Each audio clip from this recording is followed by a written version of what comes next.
In Grandma's Attic, Chapter 23. What did you expect? My grandmother was a firm believer in prayer.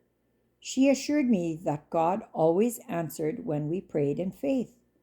Sometimes he said, "No, not now," or "Wait patiently," and sometimes he said, "Yes," immediately.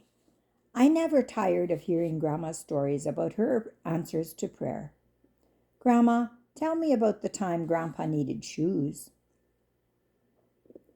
Grandma would settle back in her chair, rest her crocheting in her lap, and we would go back together to a little farm in northern Michigan.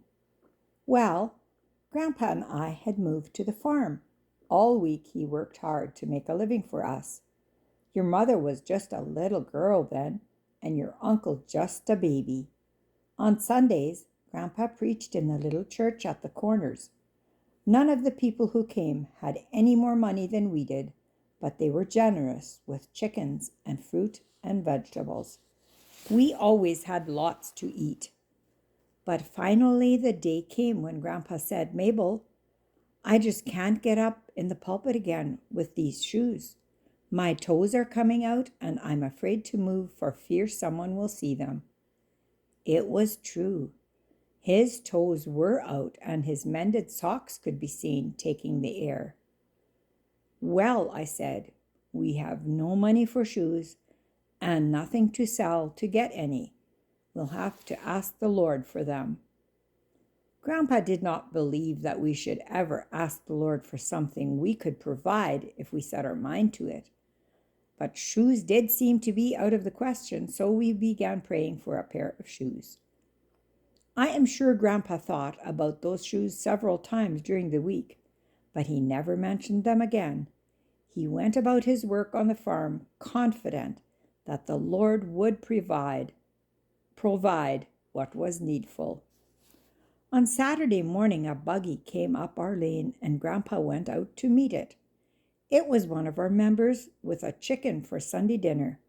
After chatting for a while, the visitor said, "Oh, by the way, Brother Williams, I bought a pair of shoes last week and they just don't feel right on me. I wonder if you might be able to wear them?" Grandpa beamed and answered, "Yes, sir, I certainly can." The visitor was surprised. "Why, how do you know?" he asked. "You haven't tried them on yet." I would wiggle in anticipation for Grandpa's answer for the best part of the story. "I'm not worried about that," replied Grandpa. "When the Lord sends me shoes, he sends the right size." Grandma would chuckle and resume her crocheting. "That's the way the Lord treats his children, you know," she would say.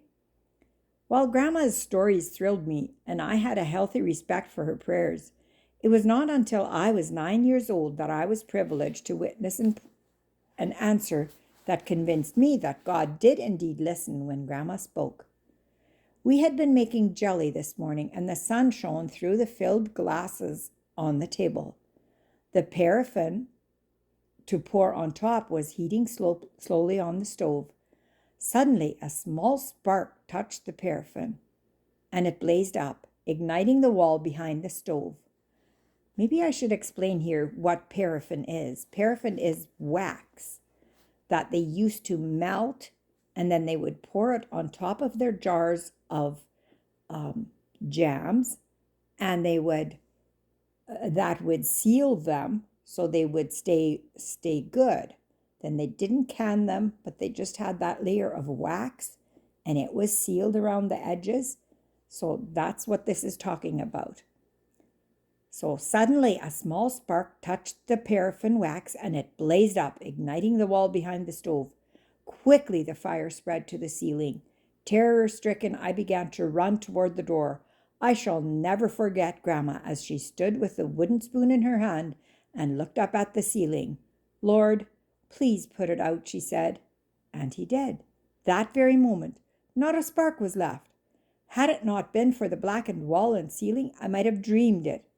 I stood wide-eyed and open-mouthed as Grandma began calmly to clean up the mess. "Well, child, what did you expect?" she asked when she discovered that I still stood speechless in the doorway. Did you think the Lord would let the house burn down around our ears? What had I expected? I will have to admit that had there been time to think about it, I would not have expected a miracle.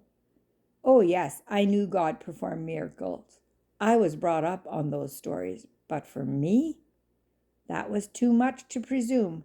My first reaction had been to call a neighbor, not God. Have you seen any miracles? You've never seen one? There's only one reason for that. You haven't asked. God doesn't reserve miracles for grandmas or preachers or people who have had a lot of experience in praying. He has them ready for any of his children who call for one. Remember, though, a miracle is not something you could do for yourself. It is an impossible in your life. It is a spot with no out. It is for the place where your only foreseeable future is disaster. This is the time to put in an urgent request for a miracle. And this is the time, as surely you are God's child, that you will see one. Well, what did you expect? That's the way the Lord treats his children, you know.